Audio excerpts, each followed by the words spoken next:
Spooky season is in full swing now here in LA, and we personally can't think of anything better to do, any themed experience that's more dark and moody than coming to the Obscure. We have already been to the Obscure Distillery tasting experience 2 times for season 1 and season 2, but recently we heard that they have a new food menu and cocktails to go with it. Apparently they've decorated the whole space for Halloween.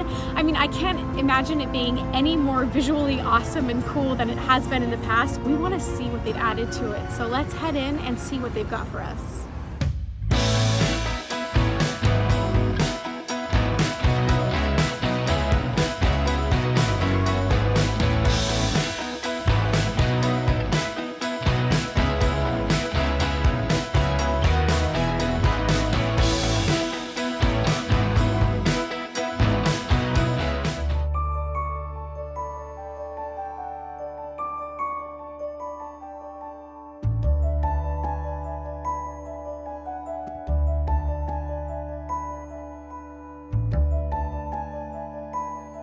Everything's on a card.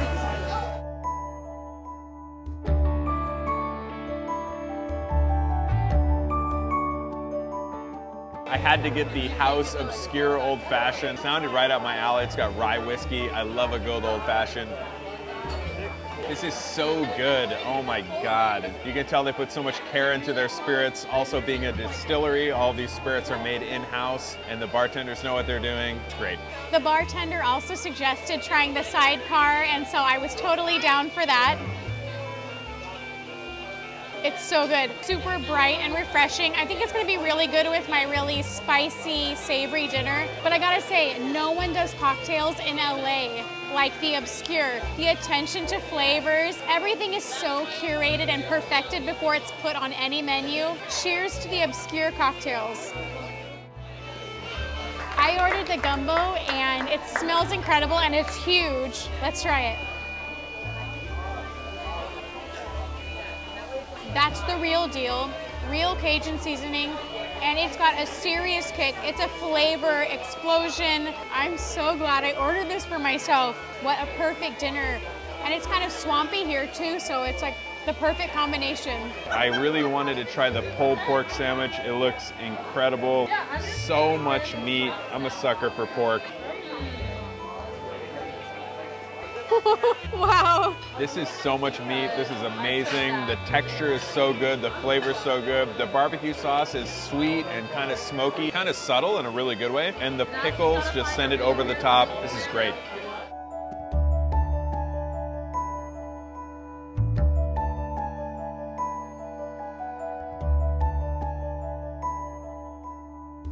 I'm destroying this gumbo, and I have to say, this puts the gumbo at Disneyland to shame. It's so good. It's seasoned just right. It's got so much kick. Obviously, I'm loving it because it's almost gone.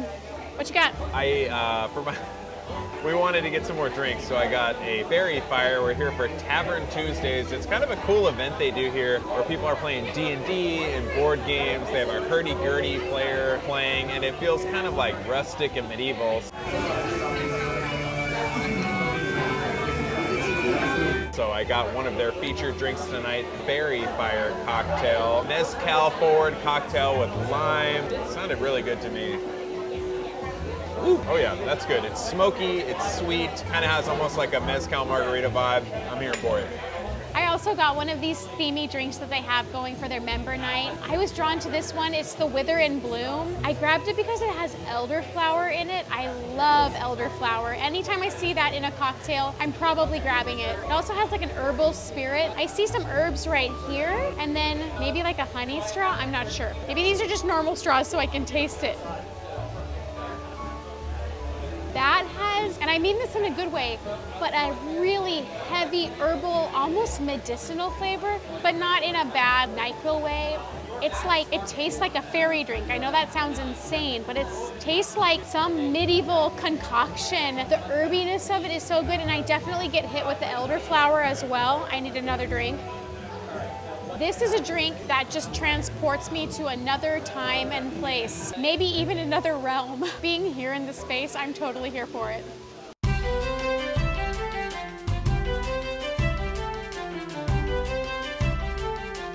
We couldn't possibly leave tonight without trying their beignets. They have this great Cajun menu, and of course for dessert, they offer beignets. So it's a trio of beignets, and it comes with whipped cream and a strawberry sauce. It's very hot and fresh, which has me thinking we're on the right track. Let's get a little sauce. So fluffy. These are some of the better ones I've had. A lot better than other ones you can get other famous places. I'll let you draw your own conclusions. These are really nice. I'm sure they're nice with the whipped cream too. Perfect way to end a really tasty evening here at the Obscure. Or I guess I should say the Rising Sun, because this food is from the Rising Sun Cafe.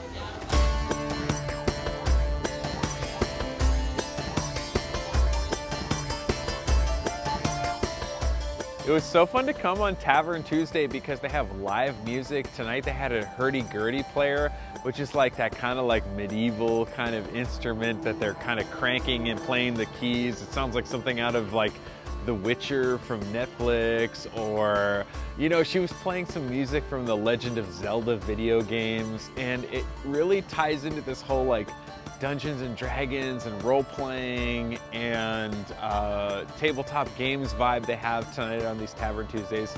It's just a lot of fun to just hang out here. Good food, good drinks. It really was so fun to be part of this casual community vibe.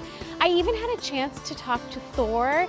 He's built out most of this physical experience, these different rooms, spaces with all the theming, kind of taking these designs and making them work. And it was so cool to get his perspective on this process. So hey to Thor, thanks for saying hello. Like I mentioned in the beginning, I cannot imagine a better way to kick off or celebrate spooky season here in LA.